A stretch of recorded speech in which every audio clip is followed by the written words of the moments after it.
നമസ്കാരം, ഞാൻ ജിജി തോമസ്. ഡാളസ് ടെക്സസിൽ ബീം റിയൽ എസ്റ്റേറ്റിൽ റിയൽട്ടറായും പ്രോമിസ് മോർഗേജിൽ മോർഗേജ് ലോൺ ഒറിജിനേറ്ററായും പ്രവർത്തിക്കും. ഇന്ന് നമ്മൾ പരിശോധിക്കുന്നത് വളരെ പ്രധാനപ്പെട്ട ഒരു ചോദ്യമാണ്. മോർഗേജ് ഇൻട്രസ്റ്റ് റേറ്റ് കുറഞ്ഞാൽ ഉടൻ റീഫൈനാൻസ് ചെയ്യണോ? നിർബന്ധമായും വേണമെന്നില്ല. റേറ്റ് കുറഞ്ഞു എന്നത് മാത്രമല്ല പ്രധാനപ്പെട്ടത്.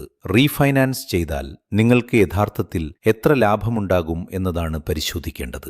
ആദ്യം നിങ്ങളുടെ ഇപ്പോഴത്തെ monthly principal and interest payment നോക്കുക. അതിനുശേഷം പ്രൊപ്പോസ്ഡ് റീഫൈനാൻസിലെ estimated monthly principal and interest payment നോക്കുക. ഈ രണ്ടും തമ്മിലുള്ള വ്യത്യാസമാണ് നിങ്ങളുടെ എസ്റ്റിമേറ്റഡ് മന്ത്ലി സേവിങ്സ്.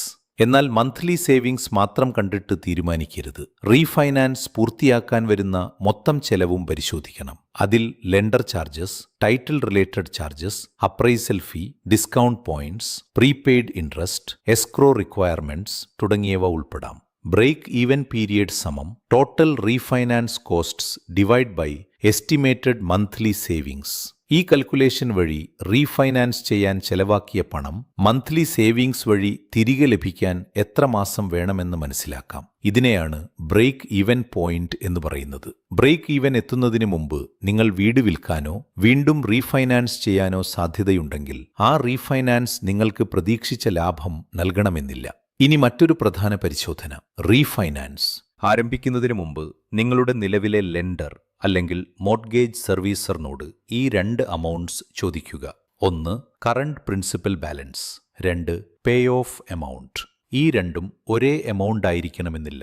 പേ ഓഫ് എമൗണ്ടിൽ പേ ഓഫ് ഡേറ്റ് വരെയുള്ള അക്രൂഡ് ഇൻട്രസ്റ്റ്, അപ്ലിക്കബിൾ ഫീസ് അല്ലെങ്കിൽ മറ്റ് ഓത്തറൈസ്ഡ് ചാർജസ് ഉൾപ്പെടാം. അതിനുശേഷം പുതിയ ലോൺ എസ്റ്റിമേറ്റ് ലഭിക്കുമ്പോൾ അതിലെ പ്രപ്പോസ്ഡ് ലോൺ എമൗണ്ട് പരിശോധിക്കുക. New loan amount pay off എമൗണ്ടിനേക്കാൾ കൂടുതലാണെങ്കിൽ ആ വ്യത്യാസം എന്തുകൊണ്ടാണെന്ന് ലോൺ ഓഫീസറിനോട് ചോദിക്കുക. ക്ലോസിംഗ് കോസ്റ്റ് ലോണിലേക്ക് ചേർത്തതാണോ?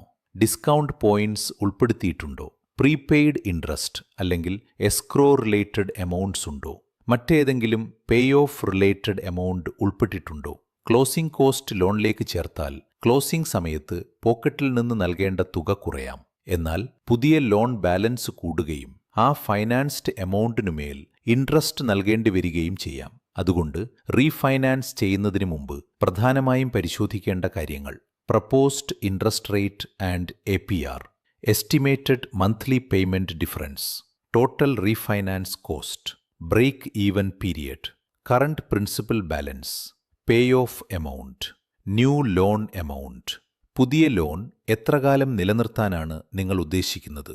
ഓർക്കുക, റേറ്റ് എത്ര കുറഞ്ഞു എന്നത് മാത്രം ചോദിക്കരുത്. റീഫൈനാൻസ് ചെയ്താൽ മൊത്തത്തിൽ എത്ര ലാഭിക്കും, അതിന് എത്ര ചെലവാകും, ആ ചെലവ് തിരികെ ലഭിക്കാൻ എത്ര സമയം വേണം, ഇതാണ് ചോദിക്കേണ്ടത്.